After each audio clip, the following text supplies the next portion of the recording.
Last question. What do you not want me to ask about? Oh my gosh.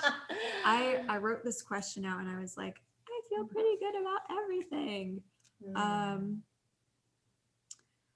I guess the things that I wouldn't want to be asked about are ironically things that overlap with you.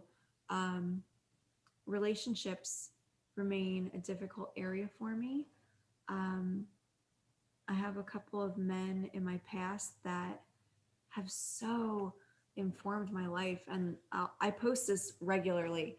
Let your let your tormentors be your mentors, and I shy away from the word twin flame quite a bit because I first of all I heavily identify with it, and it's a beautiful journey, and it's so true.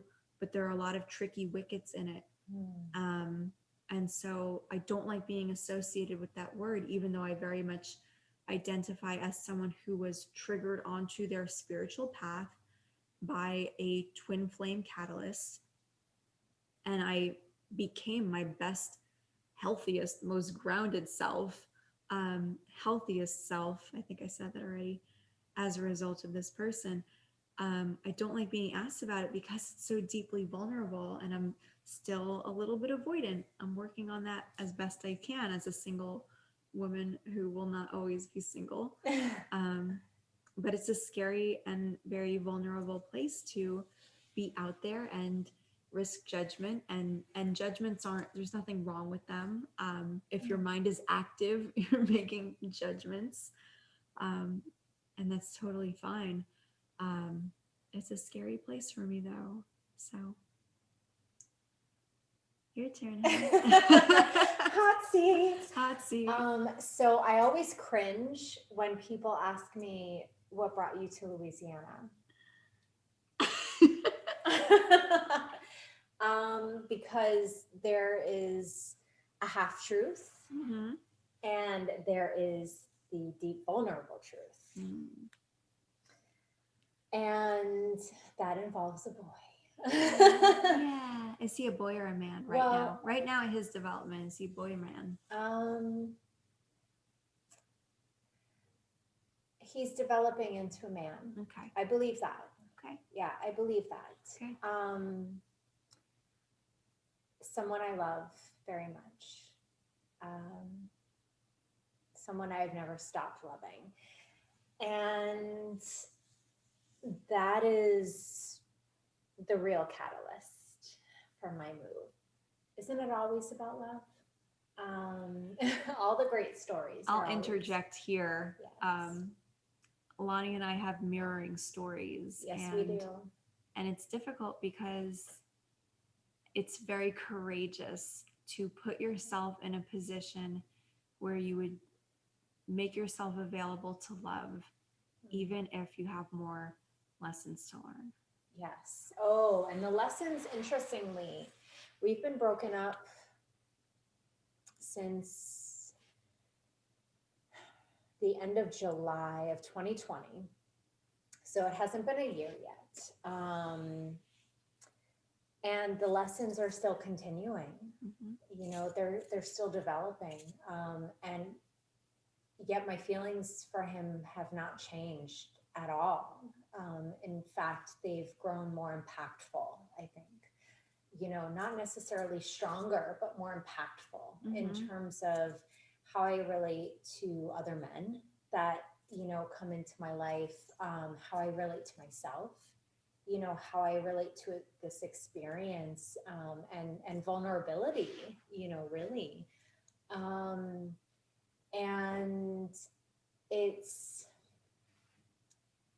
been a challenge because it's so conflicting.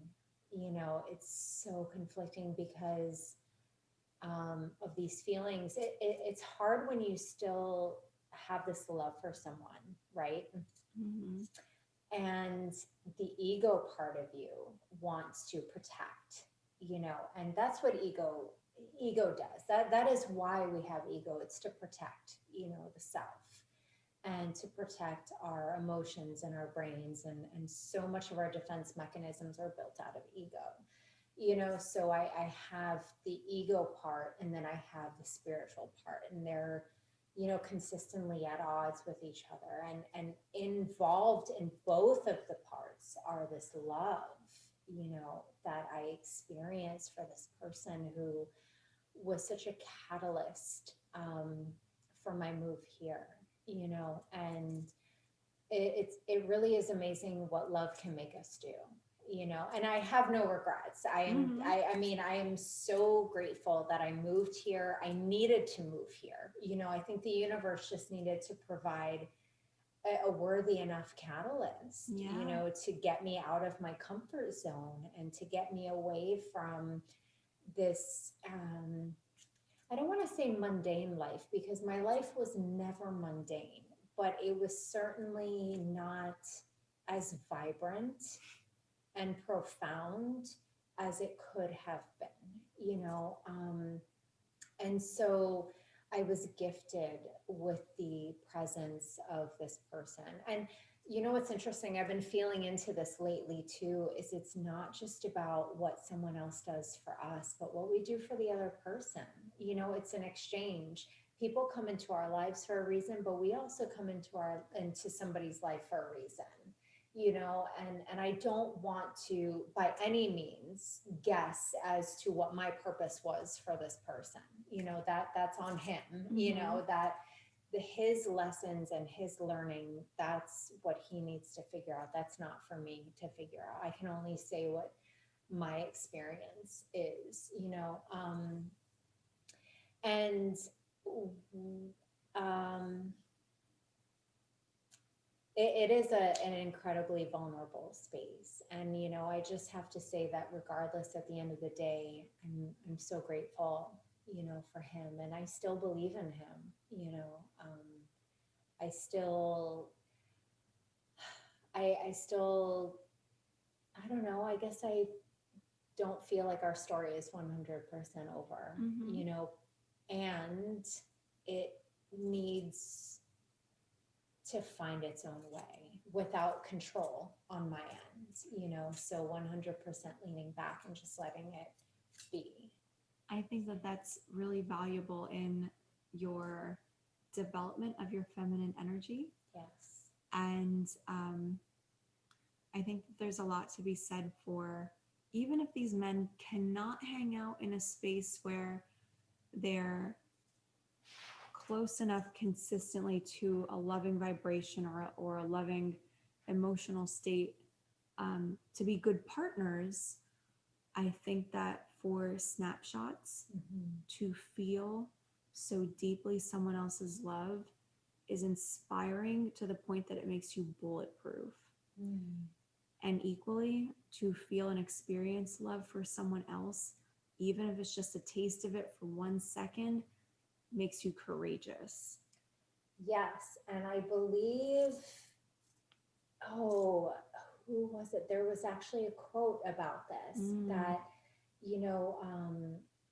oh my gosh, I'm totally going to botch this, so I'm not going to even try, but it is about, loving someone makes us, brave, and being loved by someone, I don't know, it's, something along those lines, but it's so true, that feeling the love, even from a distance, even when we get little hits on Facebook or whatever, being reminded that even if it's at a distance, that love is still pervasive, because love is an energy, and energy never dies. Right. It never dies. And just because someone can't show up in the way that we need them to in this moment, it doesn't mean that they don't love us or not care for us. It just means that this is where they're at in the moment, and so we have to trust. Ultimately, this is about trust and faith, and so by leaning back, ultimately what I'm telling him energetically is, I trust you. I trust you to make the right choice for yourself, for me. I trust you with my most vulnerable part of myself, which is my heart, and I trust in what we had. I believe in what we had. So I just have to let that go, and just be with it. Well, I think, and that's ultimately what these catalysts are put Mm. here to do. If you're able to unconditionally love someone who, brings so much inspiration and also so much grief to your life, then theoretically you're able to do that with everyone. And I think that's Yes. very valuable learning. That is the Christ consciousness, that's the Krishna consciousness. And and these twin flames become our catalyst for Mm. embodying those higher levels of consciousness, where if we can take this person and say, that love is real. I Mhm. now know that it's real. I am going to take these steps to neutralize the fear in my life. I'm going to address the triggers. I'm going to address the underlying traumas, so that no matter what happens, I can be at peace with you at a distance, or whatever happens to be in your personal, your karma and whatever, you end up wanting to do. You're an adult.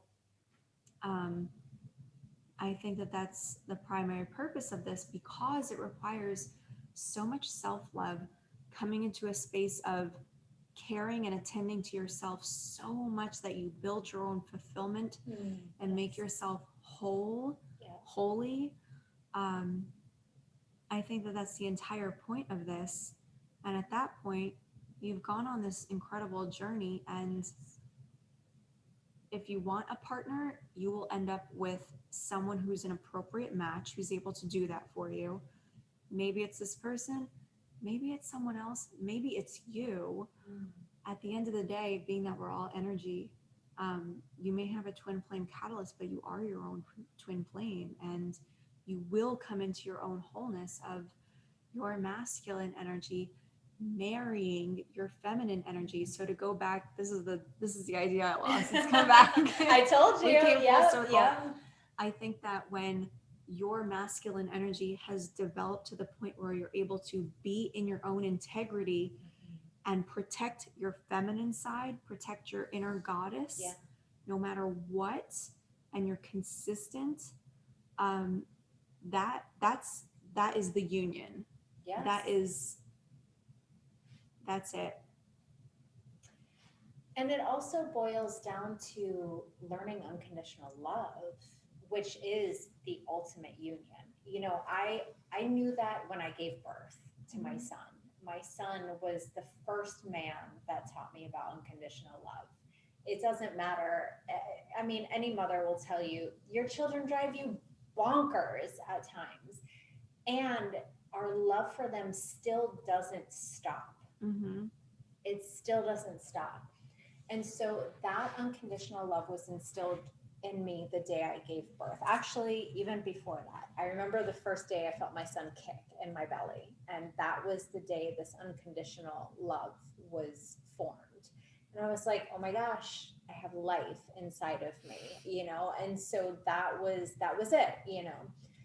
And then this man came along, um, and he strengthened and reinforced the concept of unconditional love, because now he's not of my womb. We have no blood relation. This is a human being that exists outside of me, outside of my family, like with all his imperfections and his traumas and his wounds and everything.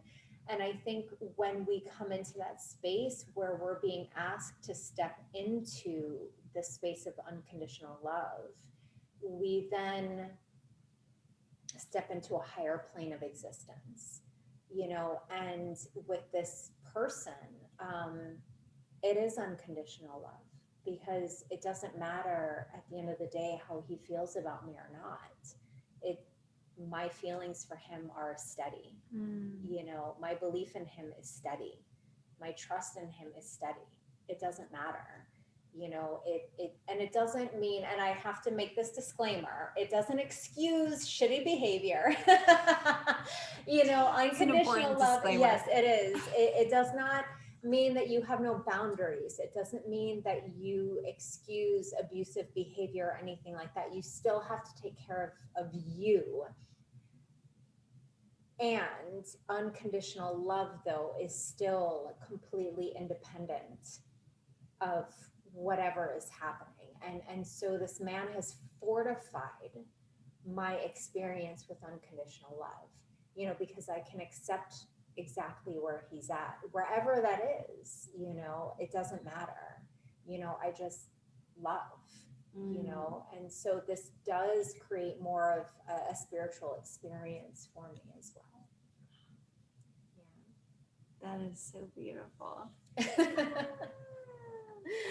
So ironically, what do you not want me to ask about? And there was a whole lot of information given. That felt really good. It feels good to be did. like, I actually had that same experience of like, I'm editing my book, which is about my twin flame journey.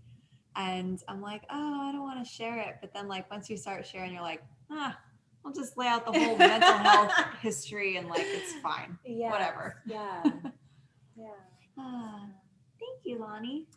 Thank you. This was so great. I know. I think we probably surpassed the 30 minutes. We were aiming for 30 minutes, but that's yeah. It can be 2. Yeah, but I mean, it was very organic and it just kind of flowed. So yeah, thank you. You're the best. You're the best. Yes. Oh, I love you. Oh.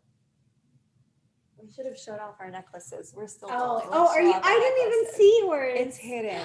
It is hidden. I ordered Loni's similar necklace. It's not exactly the same. What's yours say? Mine says pussy power. Mine says pussy magic. Oh, I love it. So, yes, and that is Gia Lady, the magical, wonderful, illustrious Gia Lady. Yeah. Yes. She's pretty rad. She is amazing. All right, friends. Until next time. Au revoir. C'est la vie. I love you guys.